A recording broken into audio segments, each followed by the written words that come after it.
C'est l'heure du journal sur Radio Télévision et voici les titres. En Côte d'Ivoire, l'exercice Flintlock prépare les soldats africains au contre-terrorisme. Ces exercices sont prévus pour s'étendre sur 2 semaines. En économie, le géant saoudien du pétrole Aramco dévoile une hausse de ses bénéfices en 2022. Et enfin, séisme en Turquie, un collectif d'avocats déterminé à faire la lumière sur les responsabilités. Bonsoir et bienvenue dans cette nouvelle édition. Depuis hier dimanche 12 mars, se déroule à Jacquesville, dans le sud de la Côte d'Ivoire, l'exercice Flintlock. Chaque année, l'armée américaine mobilise des soldats de plusieurs pays africains et dans le cadre d'entraînements de grande envergure en toile de fond de ces exercices prévus pour s'étendre sur 2 semaines, la lutte contre le terrorisme et la piraterie. On regarde. À Jacquesville, en Côte d'Ivoire, une 50aine de soldats africains et américains ont entamé dimanche des exercices militaires conjoints. Quelques 1300 soldats de 29 pays participent à cet entraînement annuel dirigé par les États-Unis, connu sous le nom de Flintlock, qui a débuté la semaine dernière. Pour la première fois, l'exercice militaire d'une durée de 2 semaines s'est doté d'un site uniquement consacré à l'entraînement maritime. Les soldats vont pouvoir s'exercer à la recherche et à la saisie ainsi qu'à d'autres tactiques visant à endiguer la menace croissante de la piraterie dans le golfe de Guinée. Alors que la plupart des activités djihadistes se concentrent dans la région intérieure du Sahel, la violence s'étend rapidement aux États côtiers comme le Ghana, qui connaît une recrudescence des attaques menées par des groupes non identifiés. Si les États-Unis n'augmentent pas le nombre de leurs soldats en Afrique de l'Ouest, les forces américaines affirment néanmoins vouloir continuer à organiser des formations avec des pays africains en fonction de leurs besoins et de leurs demandes. En République démocratique du Congo, les membres du Conseil de sécurité des Nations Unies achèvent ce dimanche, 12 mars, leur mission dans le pays. Ce dimanche, ils étaient dans le site de déplacés de Bouchagara, à proximité de Goma, pour appréhender les difficultés de l'action sur le terrain. Quelques pas de danse et chants traditionnels pour accueillir l'arrivée de la délégation de l'ONU. Après Kinshasa et Goma, les représentants des Nations Unies ont visité ce camp de déplacés dans l'est du pays. Ici, des milliers de personnes attendent de pouvoir un jour rentrer chez elles. En seulement 1 an, le conflit avec le M23 a poussé près de 800 000 personnes sur les routes de l'exil. Les autorités congolaises pointent du doigt la responsabilité du Rwanda, qu'elles accusent une nouvelle fois de soutenir le groupe armé. Nous sommes tous à l'écoute, dans l'espoir que les instructions claires, les messages clairs seront envoyés au Rwanda et au M23 pour qu'au 31 au plus tard, notre territoire puisse être libéré et que ces milliers de personnes sinistrées commencent à rentrer dans leur lieu d'origine progressivement. C'est notre grand espoir. L'implication du Rwanda dans le conflit est au centre des négociations. Kigali continue de démentir son soutien au M23. Mais selon l'ONU, les preuves sont là, il n'y a pas de doute. Il est plus à démontrer non plus que le Rwanda soutient le M23.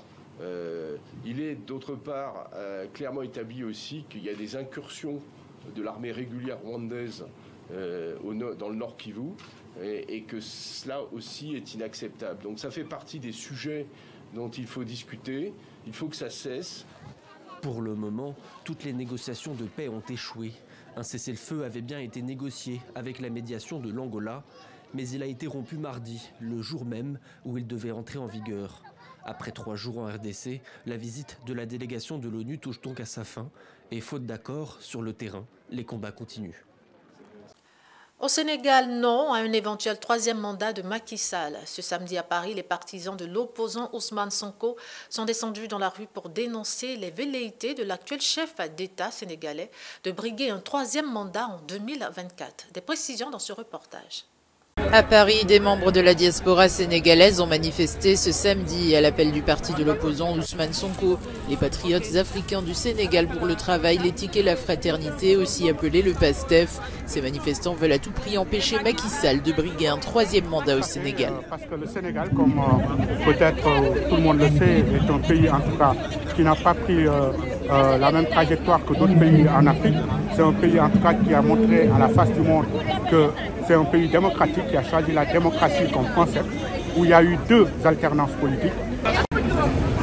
Pour Moulay Aïdara, le Sénégal doit se construire indépendamment des intérêts français. L'heure est à la mise en place d'un État fort, maître de son destin. Et peut-être aujourd'hui, on n'a plus envie de parler de néocolonialisme ou bien de France-Afrique. Franchement, on en a marre. Les Français en ont marre. Les Africains en ont marre. Aujourd'hui, on a envie de pays démocratiques qui prennent en charge leur destin et le destin de leur jeunesse pour que les jeunes ne soient plus obligés de prendre aujourd'hui des bateaux pour venir en Europe, en France. Scandant des slogans tels que Macky Sall, le dictateur, les manifestants ont aussi rappelé le nom des membres du PASTEF actuellement emprisonnés au Sénégal. Selon le PASTEF, au moins 102 des membres sont détenus pour délit d'opinion. Les hommes politiques sont mis en prison à chaque fois qu'ils parlent. Ousmane Sonko, en tout cas, il y a une vraie cabale contre lui. Quoi qu'il dise, quoi qu'il fasse, en tout cas, on lui met les bâtons dans les roues. On sait très bien où est-ce qu'ils veulent en venir. Ils veulent l'empêcher de se présenter en 2024. Et ça, les Sénégalais ne l'accepteront pas. Le 21 février, la justice sénégalaise a maintenu le renvoi d'Ousmane Sonko devant un tribunal pour viol et menaces de mort présumées. L'opposant est accusé de diffamation, injure et faux dans une autre affaire. Ces procès pourraient compromettre sa candidature en 2024. Ils sont nombreux ces étudiants en Afrique du Sud qui subissent de plein fouet la hausse continue des frais de scolarité dans les universités. Et selon le cabinet Old Mutual, les étudiants doivent débourser en moyenne jusqu'à 3 000 $ par an pour leur formation académique, ce qui exclut systématiquement un très grand nombre parmi eux. Chaque année, le coût des études dans les universités sud-africaines devient difficilement supportable pour les étudiants. Selon les données du cabinet Old Mutual, les étudiants sud-africains devront débourser en moyenne 3 000 $ américains en 2023. La semaine dernière, des étudiants de l'université de Witwatersrand avaient décidé de bloquer le campus pour protester contre l'exclusion des étudiants qui n'ont pas les moyens de s'inscrire pour la nouvelle année universitaire ni de rembourser leurs dettes. Pour Lungile Magagula, président intérimaire du Forum des étudiants de l'université de Wits, l'université doit s'assurer que les étudiants qui le méritent ne soient pas laissés pour compte.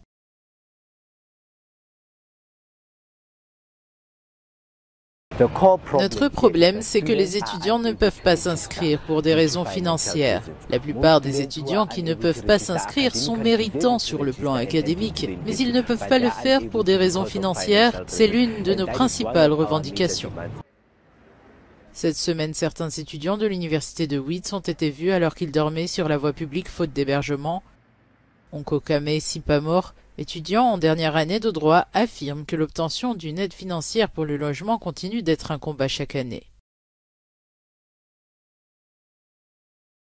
En ce moment, je n'ai pas de financement et je cherche à obtenir une aide financière. Les années précédentes, tout allait bien. Mais cette année, c'est devenu un combat, parce que je n'avais rien du tout. J'ai eu du mal à obtenir un hébergement, mais aussi à m'inscrire. Jaboulile Bonjoie explique qu'elle a fait des demandes de bourse, mais sans qu'aucune n'aboutisse. J'ai fait une licence de droit et je suis en train de préparer 2 diplômes de 3e cycle, mais comme l'aide financière ne couvre plus les 3 ans de formation en droit, je suis coincée sans financement. Mais je ne sais pas comment je vais pouvoir payer mes frais de scolarité et je n'ai pas pu obtenir de logement parce que je n'ai pas d'aide financière.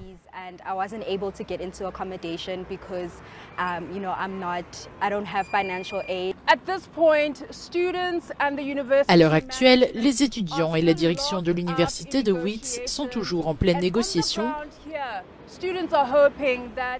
Sur le terrain, les étudiants espèrent qu'une solution sera trouvée rapidement.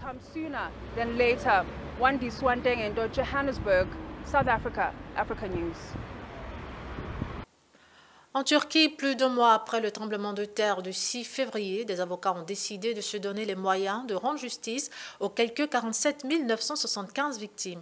Aucun détail susceptible d'aider à faire éclater la vérité n'est négligé dans la quête qu'ils mènent dans les décombres. Reportage. Plus d'1 mois après le tremblement de terre qui a frappé le sud de la Turquie, ces avocats tentent de faire la lumière sur les responsabilités qui ont mené à la catastrophe du 6 février. Au milieu des débris, il recueille autant de données que possible qui pourraient s'avérer utiles dans les procédures judiciaires à venir. Un travail de fourmi au regard de l'étendue des dégâts. Binaların fotoğrafların çekilmesi işlemleri aynı zamanda delil tespit çalışmalarına öncelik tanımak amacıyla gönüllü olarak çalışan avukatlarız. Burada gelip binaların fotoğraflandırma işlemlerini, binada kullanılan yapı malzemelerinin fotoğraflandırmasını yapıp Barolar Birliği merkezindeki programa aktarıyoruz. Onlar da bu süreç içerisinde depolanıyor. İlerleyen aşamalarda bunlar hepsi dava süreçleri içerisinde delil başlangıcı niteliğinde olacak şekilde kullanılmaya çalışılacak bunlarda. Jusqu'à présent, 269 suspects ont été arrêtés par la police turque dans le cadre d'une enquête qui vise notamment plusieurs promoteurs immobiliers. Le malheur des uns fait le bonheur des autres, a-t-on coutume de dire. Suite à l'envolée des cours du pétrole causée par la guerre d'invasion de la Russie en Ukraine, le géant saoudien du pétrole Aramco a annoncé des bénéfices records pour l'année 2022, soit un chiffre de 160 milliards de dollars de bénéfices nets, ce qui représente une hausse de 46% par rapport à 2021. Reportage. Le géant pétrolier saoudien Aramco a annoncé ce dimanche des bénéfices records en 2022 grâce à l'envolée des cours du brut. La compagnie, détenue en grande partie par l'État saoudien, a dégagé un bénéfice net de plus de 160 milliards de dollars l'année dernière, soit une hausse de 46% en un an. Depuis le début de l'invasion russe de l'Ukraine, de nombreux groupes du secteur de l'énergie ont enregistré des bénéfices records, s'attirant des critiques en pleine crise climatique et énergétique. La secrétaire générale de l'ONG Amnesty International, Agnès Callamard, a regretté que ces bénéfices proviennent de dérivés des combustibles fossiles, principal moteur de la crise climatique. Ajoutant que ces profits ont été engrangés dans une année marquée par les crises du coût de la vie et énergétique résultant de l'agression russe contre l'Ukraine.